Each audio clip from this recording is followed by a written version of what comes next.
finding a path toward authorhood seems unattainable. At what point do you, who said you didn't take, you weren't doing that wonderfully in school, decide you want to be a teacher and of second grade?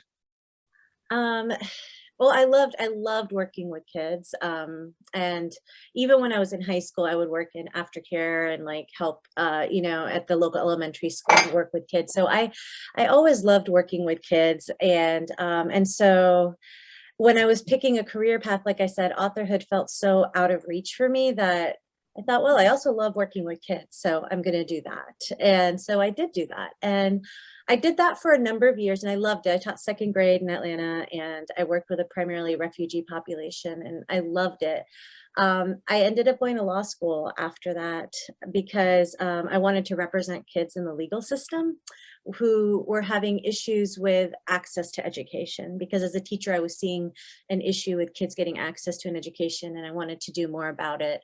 And so that's where I began, and I'm really grateful because now I write for kids. So I'm not a teacher anymore per se, but I get to still go do school visits and I get to still work with the population that I care about, and I get to write for them too. So that feels very, very special.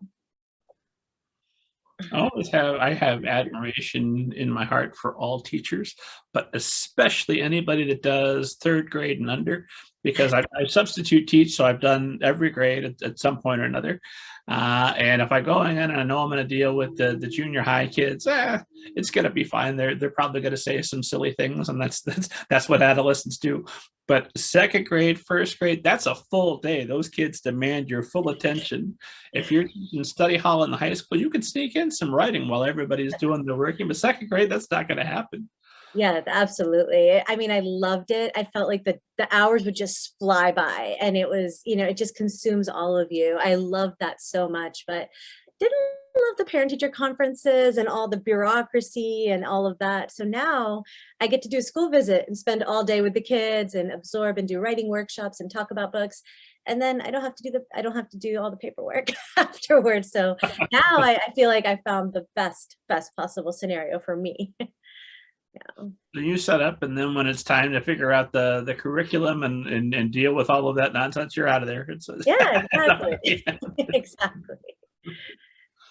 I'm what curious. Because I know you're writing at that time as well, and you're finding time. But I'm curious, when you become a lawyer, what specific issues are you trying to address, and that's keeping these children from getting education?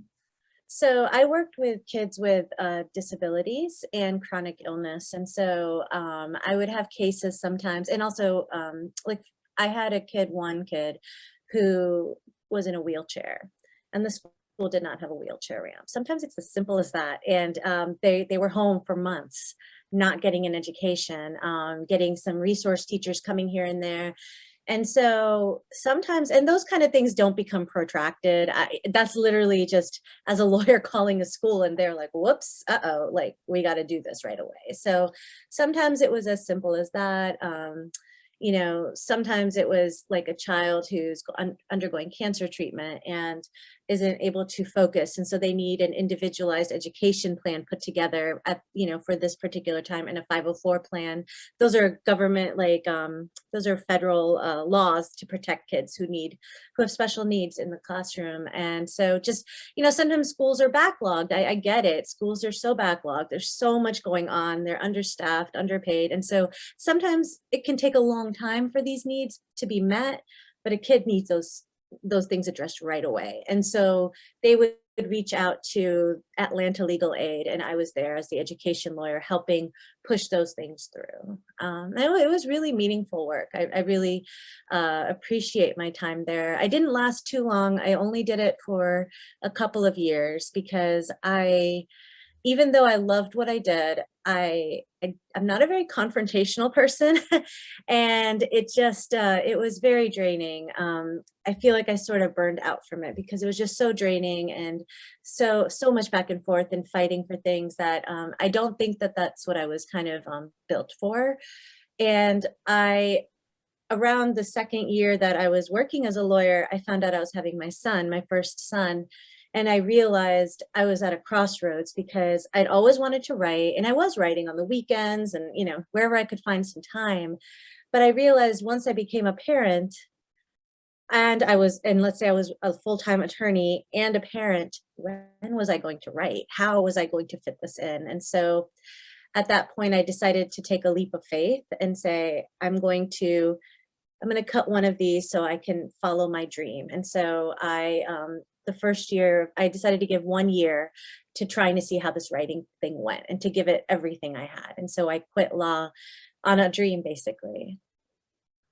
You're giving it everything you have the same year that you have a new baby who also feels that he should get everything you have. Well, luckily babies nap a lot. Although again, you're exhausted while they're napping. But because I knew I had this year, I had a special kind of fire under me, and I made the most of it, and I did manage to finish my first full novel for publication that first year. But yeah, it wasn't easy by any stretch of the imagination.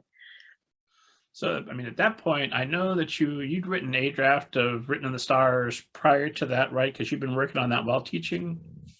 Yeah, so I had been working on that since I was in college, actually. I had the idea for Written in the Stars, my young adult book, since I was in college, and, just slowly here and there, just like drafting it and brainstorming it, getting stuck, and then being too busy because I'm in law school now. So now I have two 2 months I can't work on it. So very, very slowly, I did have a very messy draft by the time I quit my job. But as everyone listening probably knows, that the real work comes in when you got to fix that mess and make it a book that a book that people will read one day. And so yeah, the year of that first year, that's what I did. I was revising and rejiggering that book that I'd been working on it from that point, at that point, 7 years at that point.